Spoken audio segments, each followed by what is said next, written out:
और जैसे कि मैं कार्यक्रम के बारे में बताना चाहूंगा कि हम लोग लगातार 1 जनवरी से गांव-गांव घूम रहे हैं। तो इसकी वजह क्या है कि हम लोग गांव-गांव क्यों घूम रहे हैं और हमें ऐसी क्या आवश्यकता पड़ी, इसकी वजह से हमें गांव-गांव घूमना पड़ा। और बहुत लोग जब हम गांव में जाते हैं तो उनको लगता है कि ये वोट मांगने आए हैं या ये कोई राजनीतिक प्रकरण है। तो मैं आपको पहले ही साफ कर दूं कि ना तो ये कोई राजनीतिक प्रकरण है, ना ही हम किसी के लिए वोट मांगने आए हैं और हमारे कहने से कोई वोट दे भी नहीं रहा है। उसका आकलन भी आप ही लोगों को करना है। हम आप लोगों को दिशा दिखाने का काम कर सकते हैं, आपको समझाने का काम कर सकते हैं कि आपको नेतृत्व चुनना किस प्रकार का, लेकिन चुनने का काम आप ही लोग करेंगे, वो आपका काम है। जैसे कि गांव-गांव हम लोग गए, भैया के साथ में गया और भैया पहली बार बुंदेलखंड आए, उनका बहुत बहुत आभार, उनका बहुत बहुत धन्यवाद कि उन्होंने बुंदेलखंड के सैला के गांवों को चुना। भैया अक्सर बात करते थे कि पेपरों पर और कागजों पर तो किसान बहुत खुश है, किसान खुशहाली है, किसान की आय दोगुनी हो रही है, जिस प्रकार सरकार भी दिखाती है कि किसान की आय दोगुनी हो रही है, किसान निरंतर खुश है। और जब जमीन पर हम बात करते हैं किसान भाइयों की, मजदूर भाइयों की, तब हमें पता चलता है कि इनको तो शाम में खाने के लिए भी सोचना पड़ रहा है। इस प्रकार की परेशानियां हैं और वो परेशानियां कोई बहुत बड़ी नहीं है, उन परेशानियों से लड़ा जा सकता है, अपने अधिकार के लिए मांगा जा सकता है कि भाई हमारा अधिकार है।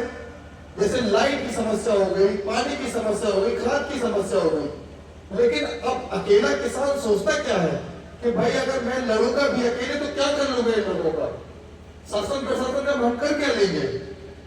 तो हम लोग गांव-गांव यात्रा निकालकर इसी संदेश को देने का काम कर रहे हैं कि भाई जो आपकी समस्या है वही पूरे गांव की किसानों की समस्या है, और वही एक गांव की नहीं, वही दूसरे गांव में भी जब हम जाते हैं तो उस गांव के किसानों की भी यही समस्या है। जब सबकी समस्या एक है तो सबको साथ आकर लड़ना पड़ेगा, क्योंकि अकेले कोई लड़ाई नहीं जीती जाती। अकेले सफर शुरू तो किया जा सकता है लेकिन लड़ाई नहीं जीती जा सकती। लड़ाई हम संगठित होकर ही जीत सकते हैं।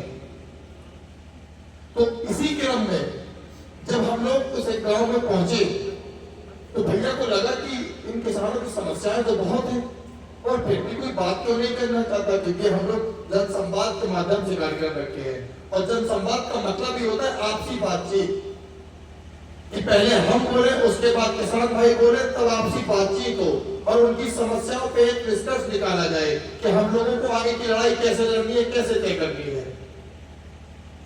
तो कोई भी किसान भाई उस समस्याओं में बोलने को तैयार नहीं था, क्योंकि वो उन समस्याओं से समझौता कर चुके थे।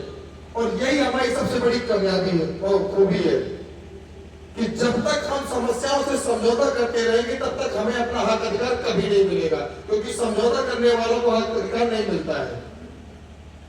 हक अधिकार के लिए हमेशा लड़ाई लड़नी पड़ती है। वो अलग बात है, ऐसा भी नहीं है कि हम किसान भाइयों की जिंदगी में परिवर्तन कर देंगे। यहाँ कोई किसी की जिंदगी में परिवर्तन नहीं कर सकता है, ना ही सरकार परिवर्तन करती है, ना प्रशासन परिवर्तन करती है। परिवर्तन की लड़ाई के लिए हमें स्वयं लड़ना होगा, और जब तक हम स्वयं उस लड़ाई के खिलाफ नहीं खड़े होंगे, उस लड़ाई को स्वयं नहीं लड़ेंगे, तब तक कोई परिवर्तन भी नहीं हो रहा है। जैसे कि पंजाब हरियाणा के किसानों ने आंदोलन किया, संगठन किया, अगर वो यही सोचते थे कि 3 कृषि बिल कानून है और हम अकेले क्या कर लेंगे, तो आज भी वो बिल का सामना कर रहे होते। लेकिन उन्होंने एकजुटता दिखाई और वो लड़े, और हो सकता है कि जिस प्रकार से पूरे देश में क्रांति फैली किसानों के बीच में, अगर वो क्रांति जल्दी फैल जाती तो मुझे लगता है कि 13.5 महीने का समय नहीं लगता जिसमें उन किसान भाइयों के 797 साथियों की जान गई, वो शहीद हुए। तो हम लोगों को बस ये तय करना है कि इन सबकी समस्याएं एक है, और समस्याएं ये किसी जाति किसी धर्म की नहीं है, क्योंकि किसान की कोई जाति नहीं होती, मजदूर की कोई जाति नहीं होती। जैसे भैया के साथ हम इछौला गांव गए तो वहां भी बहुत सारी समस्याएं देखने को मिली। आए दिन लोगों का निकलना वहां मुश्किल हो रहा है, सड़क की वजह से, आए दिन सड़क की वजह से दुर्घटनाग्रस्त लोग हो रहे हैं। और आगे जाके पता चला कि अगर कोई गांव में बीमार हो जाए तो रात में हॉस्पिटल भी नहीं पहुंच सकता है, ये बड़ी समस्या है। उसमें अलग लोगों की जान जा रही है। और जब वहां पहुंचे तो पता चला कि 2 महिलाएं थी जो डिलीवरी के बाद अस्पताल नहीं पहुंच पाई और उनकी डेथ हो गई, उनके नवजात शिशु की भी डेथ हो गई। तो ये सब सोचने वाली चीज है, ये दिल दहलाने वाली घटना है। कब तक ये अत्याचार चलता रहे? और वो लोग समझौता भी कर चुके हैं, क्योंकि इतना बड़ा तंत्र प्रशासन है कि वो अकेले लड़ भी नहीं सकते। इसी वजह से हमको ये यात्रा निकालनी पड़ी। उस यात्रा का यही मकसद है कि हम लोग जो नीचे तबके हैं, जो किसान भाई है, मजदूर भाई है और हमारे बेरोजगार युवा है, हम लोग अगर 90% है और सब लोग एक हो जाए तो सरकार बदलने का भी काम कर सकते, सरकारें गिराने का भी काम कर सकते, चाहे वो कोई भी सरकार हो। मैं किसी यहाँ एक सरकार एक व्यक्ति की बात नहीं कर रहा हूँ, क्योंकि मुख्यमंत्री जब भी लखनऊ में बना है तो उसकी नजर हमारे एक नदी के पास के गांव की बदहाली में नहीं जाती, दुर्दशा पे नहीं जाती, उसकी नजर जाती है बालू बिलाल सोने पे कि कितना ज्यादा से ज्यादा मैं खनन कर सकूं। और जब इतना अधिक मात्रा में खनन हो रहा है, अगर सरकार को फायदा हो रहा है, राजस्व विभाग को फायदा हो रहा है, तो क्यों ना उस पैसे से 10% उस गांव की खुशहाली के लिए लगाया जाए, ताकि उस गांव में विकास हो सके, उस गांव में अस्पताल बन सके, उनके लिए अलग सड़क बन सके। लाखों करोड़ों का हम खनन ले रहे हैं, हमारी जाने तो बच चाहिए, हमको उतनी सुविधाएं तो दे दी जिससे हमारी जाने बच सके। तो मैं यही कहना चाहूंगा कि हम सब लोगों को एक होने की आवश्यकता है और एक होकर ही हम जंग जीत सकते हैं। यही संदेश के साथ हम आगे चल रहे हैं। बहुत बहुत धन्यवाद आप लोगों ने मुझे सुना। बहुत धन्यवाद भैया शिवम।